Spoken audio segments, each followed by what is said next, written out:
Vida, morte. Dois opostos. Dois reinos completamente separados. Cruzou a fronteira, não tem volta, certo? Errado. Não para Sergei Brukhonenko. Esse cientista da antiga União Soviética cruzou todos os limites, todas as fronteiras. Ele foi chamado de louco, ele foi esquecido, mas ele conseguiu o impossível. Vencer a morte. Que isso? E aí, Cyber? O que você vai ver agora são cenas fortes, mas são cenas reais, é um caso real. Sergei Brukhonenko desafiou a ética, fez experimentos que muitos consideraram sinistros, malignos até. Mas você vai descobrir hoje que muitos avanços que a gente tem na medicina agora foram visualizados lá atrás por esse cientista. O cientista que ousou ir até onde ninguém mais queria ir. A gente vai com ele para além da morte. E vamos voltar.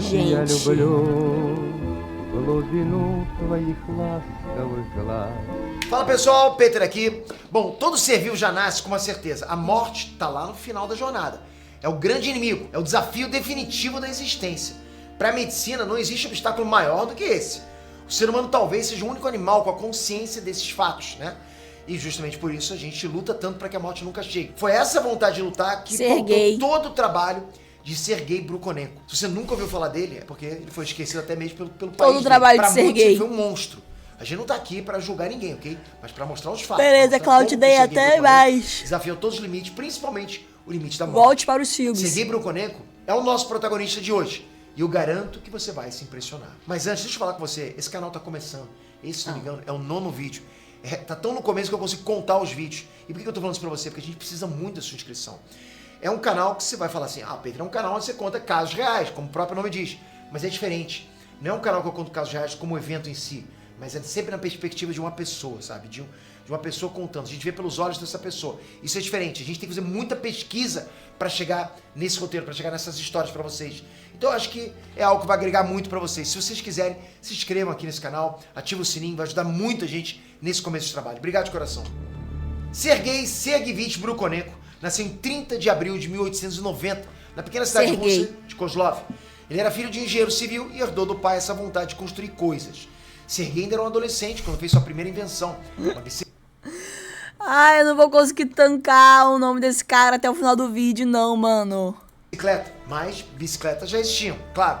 O que o Sergei fez foi a própria bicicleta do zero, que ele mesmo projetou, ele mesmo construiu, usando peças adaptadas de outras máquinas. Não era uma bicicleta qualquer, era uma bicicleta diferente de todas as outras. Por quê? Porque esse era o talento do Sergei. Olhar para o mundo e querer mudar. Esse era o talento de Sergei. Era pra ser um vídeo sério, mas eu não vou conseguir, mano. O que já existia. Só que ele não iria seguir os passos do pai.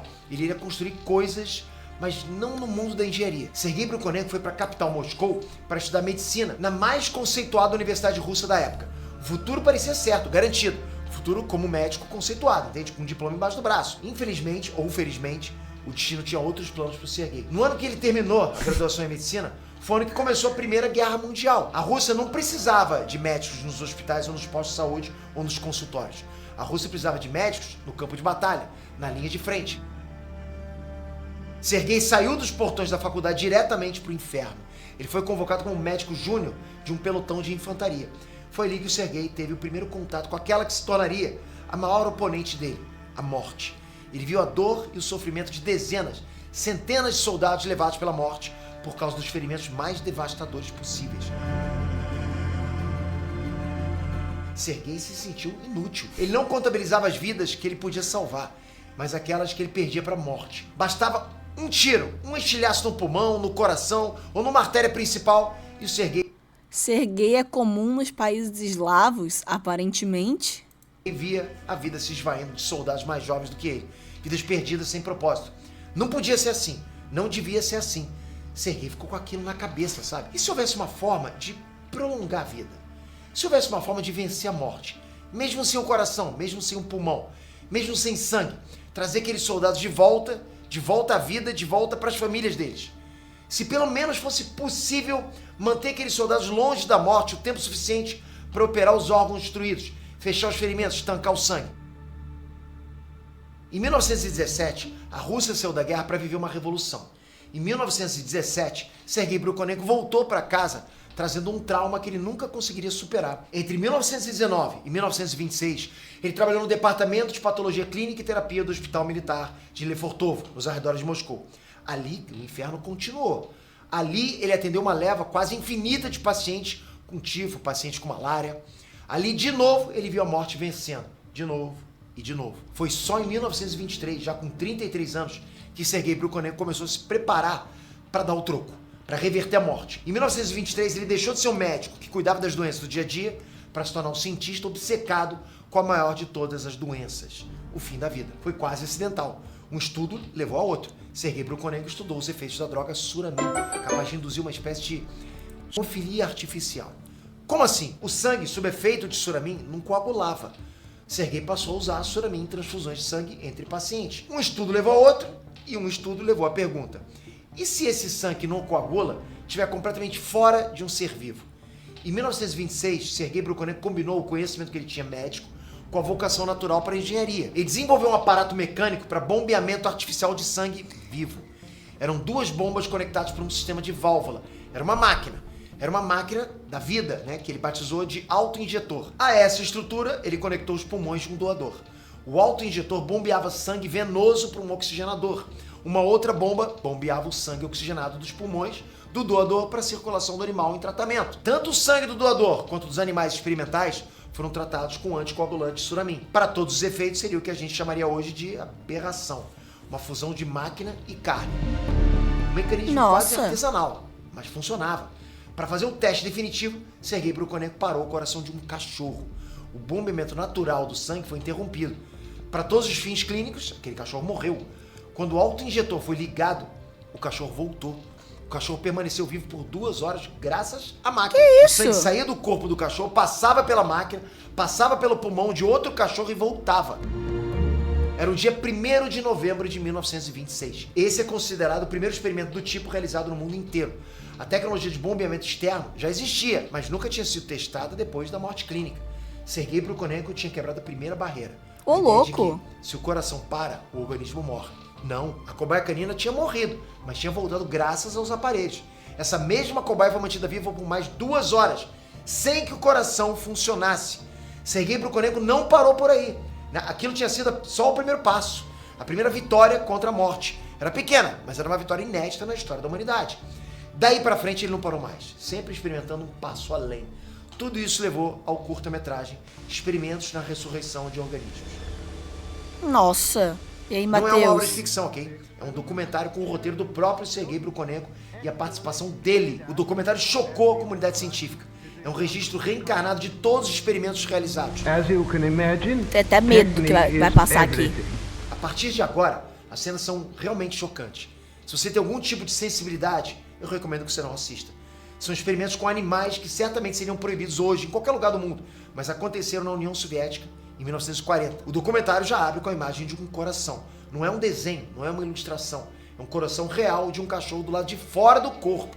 Esse coração está conectado a uma máquina por uma série de tubos plásticos. Tem sangue correndo por esses tubos. A máquina bombeia e o coração pulsa. A gente está vendo um coração batendo fora do corpo. Parece filme de terror, mas é uma cena verdadeira de um experimento científico. A gente vê também um pulmão de um cachorro numa espécie de bandeja. Tudo está conectado pelo equipamento. É a fusão carne e máquina, tecido vivo e metal e plástico. Um fole bombeia o pulmão oxigena o sangue circula pelo coração. A gente vê também a máquina completa, sabe? O autoinjetor. O aparelho que permite que tudo isso funcione, mesmo fora de um corpo. Isso é vida? Isso é vencer a morte?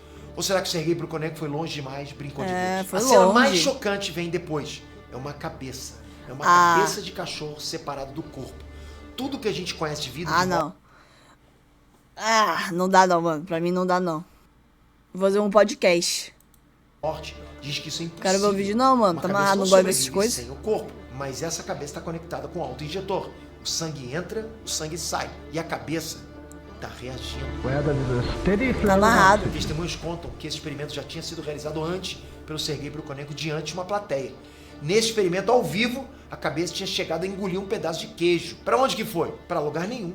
Mas a reação existiu. Ainda assim, o experimento gravado vai além. O documentário mostra, então, Sergei Brukhonenko testando com um cachorro inteiro. Um cachorro perfeitamente normal. Ele remove o sangue do animal, tira tudo mesmo. O coração para de bater. Definitivamente, acabou, não tem o que falar. O animal não tá mais vivo.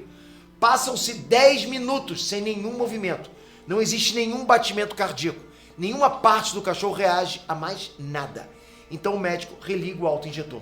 O sangue volta a circular pela estrutura. Pulmão, coração, cabeça. Pulmão, coração, cabeça. Que doideira. Depois de alguns minutos, o coração volta a bater sozinho. O pulmão volta a bombear sozinho. O cachorro acorda. O animal teve clinicamente morto por 10 minutos inteiros. Tá, acabou a cena. Vou voltar já.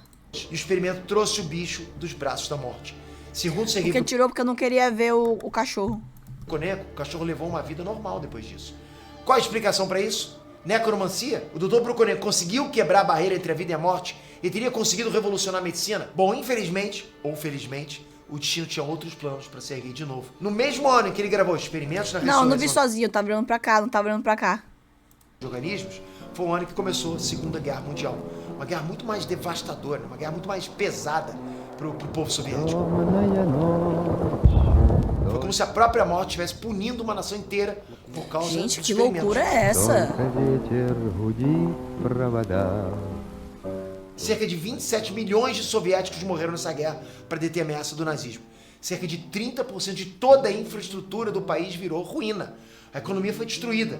Não tinha recursos para a pesquisa científica. A União Soviética precisava de médicos, não de cientistas com projetos estranhos. E aí, Sergei Fábio? Brukhonenko só tentaria retomar os estudos dele em 1950, mas já era tarde demais. Nesse meio tempo, uma máquina muito mais sofisticada já tinha sido criada no Ocidente. Um pulmão artificial acoplado com um sistema de bombeamento. A medicina já tinha avançado além dos experimentos improvisados do Sergei. Durante uma década, Sergei Brukhonenko tentou conseguir verba com o governo soviético.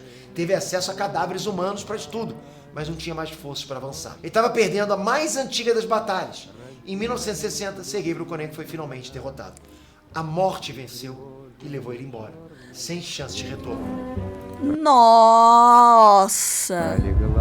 5 anos depois do falecimento dele, Sergei Brukhonenko ganhou uma medalha de mérito científico do governo soviético. As descobertas e experimentos dele ajudaram a avançar os procedimentos de cirurgia cardíaca na União Soviética e as pesquisas de sangue artificial. Então, sim, a mente estranha do Sergei Brukhonenko ajudou a salvar muitas vidas. Lá do outro lado, de onde não se volta mais, de alguma forma, talvez ele tenha sorrido pela vitória. A nossa batalha diária continua. Nossa sorte é que existem ainda muitos personagens que ajudam para que tudo faça algum sentido. São as histórias desses personagens que a gente traz aqui no canal. Hoje foi o dia do Sergei Brukhonenko. Sergei Brukhonenko. Gente, que Espero que vocês tenham doideira. curtido. Agora comentem aqui embaixo se vocês já conheciam. Não conheci o Sergei não, mano.